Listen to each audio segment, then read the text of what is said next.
Alors aujourd'hui, on va encore faire une petite série de divers, donc des one-shots, des films dont je n'ai pas suivi spécialement ni l'acteur principal ni le réalisateur, juste un film en particulier euh, qui est sorti du lot comme ça. Alors, comme je vous dis, la liste va s'accélérer passablement puisqu'on retombe sur... Non, je veux pas voir Philippe Roussel, je veux voir les bas-fonds. Puisqu'on retombe sur des films qu'on a déjà vus. Donc les bas-fonds, j'en ai parlé dans ma vidéo sur Akira Kurosawa. C'est tiré d'un film de Jean Renoir avec Jean Gabin, mais qui n'est pas très connu. Moi, je l'ai adoré. Je trouve que c'est un des meilleurs Kurosawa que j'ai vu. C'est pas un Shambara, c'est pas un film de samouraï. C'est un film sur les gens qui vivent dans la misère, mais au Japon. Et je trouve que le côté japonais donne un petit côté exotique qui est très bien rendu. Le suivant dans la liste, c'est Smoke, de Paul Auster, l'écrivain américain fameux, et Wang, Jimmy Wang, ou Daniel Wang, je sais plus.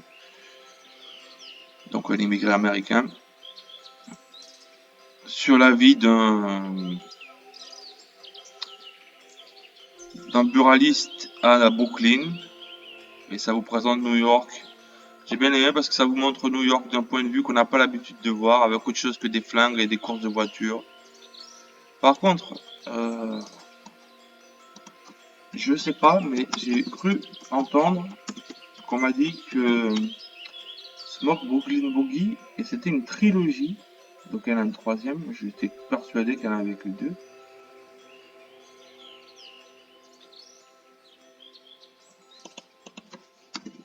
Non, c'était un wax. Non, non, il n'y en a que deux. N'en constitue pas véritablement la suite, donc apparemment vous pouvez les voir indépendamment l'un de l'autre. Donc il faut que je revoie ces deux films pour me refaire une idée, parce que c'est possible qu'ils sortent de la liste quand même. Wayne Wang. Ou c'est possible qu'ils y rentrent au contraire. Il faut que je le revoie. Je l'ai vu ça fait très longtemps, quoi. Je me rappelle plus trop.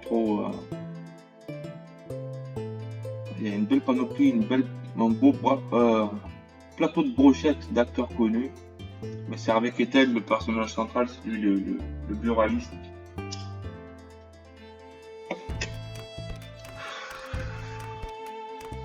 Voilà, film posé sur la vie de quartier, avec autre chose que de la violence. Les mecs qui se croisent dans la rue, ils se parlent des phrases philosophiques, etc. sur la vie, les grandes idées, tout ça. En fumant une clope. Donc j'en ai parlé dans la vidéo, dans une vidéo, mais je sais plus laquelle. Après Impitoyable, j'en ai parlé dans ma vidéo sur Clint Eastwood, on a déjà regardé la bande-annonce.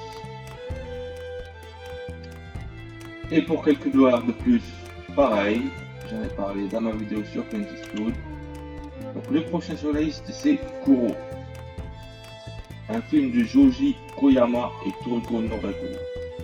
Ce film, je ne l'ai pas vu, mais je suis un fan de Toriko Noreko, c'est ma chouchou. Elle a fait 2 ou 3 films, c'est une musicienne à la base, elle est japonaise. Elle faisait de la musique glitch, ça s'appelle, donc c'est electronica, expérimentale, minimaliste. Donc des productions musicales très expérimentales sur lesquelles elle pose sa voix aux multiples facettes. Je peux en parler pendant des heures. J'avais même fait un site internet sur elle pour chroniquer tous ses albums. Et donc elle a fait quelques essais dans le cinéma, mais ça n'a pas vraiment marché. Et donc Kuro, c'est un peu son premier vrai film qu'elle a fait en collaboration. Donc elle est actrice principale du rôle principal avec le mec. Donc toujours l'histoire. Pardon. Donc l'histoire, c'est le mec, il a une maladie qui fait qu'il réagit à rien, il bouge pas, il parle pas, il regarde dans le vide. Et elle, c'est plus ou moins sa femme, quoi. Donc elle essaye de... Je l'ai pas vu, donc je vous raconte le résumé tel que je l'ai vu. Elle essaye de le ramener à la vie, je suppose, ou de lui faire un peu bouger son cul, quoi, sortir les doigts du cul. J'avais une copine qui m'avait dit ça une fois. Quand on s'était quitté, à la fin de notre relation, elle m'a dit: Colin, je t'aime bien, mais il faut que tu sortes tes doigts du cul. Bref. Donc moi je suis fan absolu, amoureuse de cette femme Toriko Noriko. Plus je l'écoute, plus je l'adore. Évidemment c'est difficile à partager parce que c'est de la musique très expérimentale, très personnelle. Pas beaucoup de gens vont être touchés. Mais si vous ne devez pas écouter sa musique ou pas aimer sa musique, regardez quand même le film. C'est un film nécessaire sur une personne qui prend en charge un handicapé et qui fait de la gym dans les champs. Je l'ai pas encore vu. Il est pas trop facile à trouver puisqu'il est disponible uniquement sur un site de streaming pas très connu. Il est sur Vimeo. Ouais, vous pouvez le trouver sur Vimeo apparemment.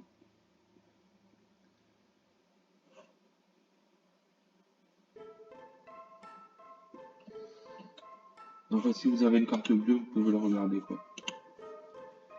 Donc après, on passe à la suite.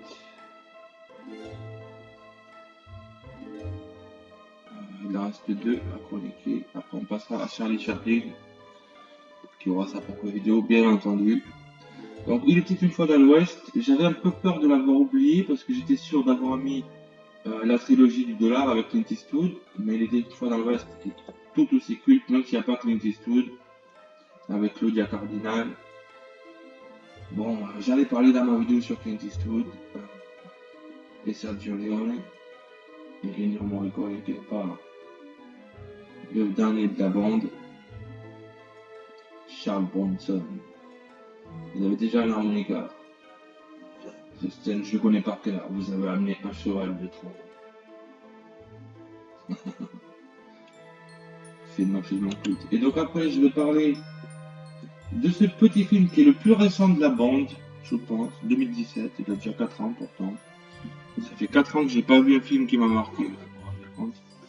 C'est Seven Sisters. Donc ça, je l'ai vu avec le club cinéma que je fréquentais là pendant un moment. Pendant un an ou deux. Bon, on regardait pas toujours des bons trucs, mais Seven Sisters, je l'avais adoré. C'est un film de science-fiction qui est tiré d'un bouquin. Donc l'histoire, c'est lui, Willem Dafoe, qui se trouve dans un futur dystopique dans lequel il est interdit d'avoir plus d'un enfant.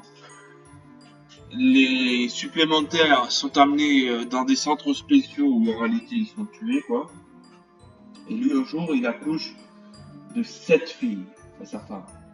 Et elle trouve la mort en accouchant, comme ça, il se retrouve seul avec ses 7 filles et il décide de les garder.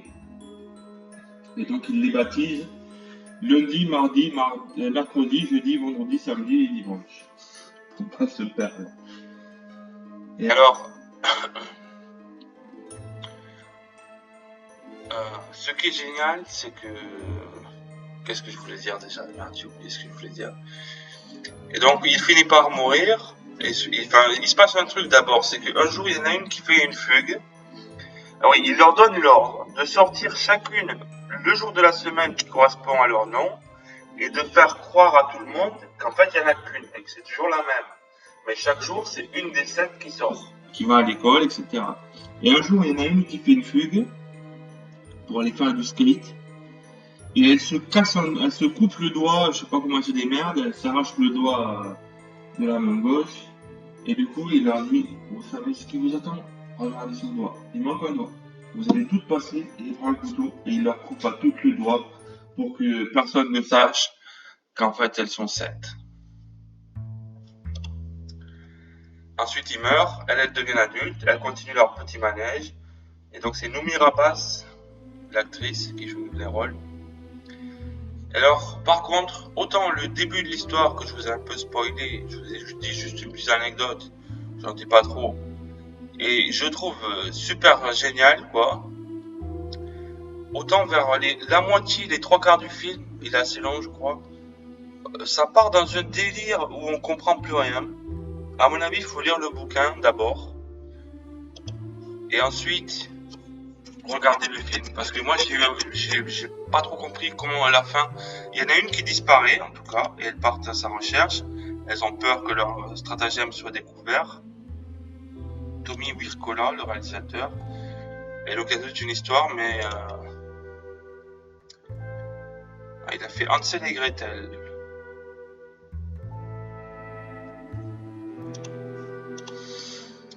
Et donc elles commencent à partir en panique, puisque elles ont peur d'être découvertes, quoi, que leur secret soit découvert. Et ce que j'aime aussi, c'est que les 7 sœurs ont chacune leur style. Il y en a une qui est teinte en blonde, il y en a une qui a les cheveux courts, il y en a une qui s'habille en jogging, l'autre en costard, il y en a une qui se maquille, l'autre qui se maquille pas, etc. Elle, c'est la méchante.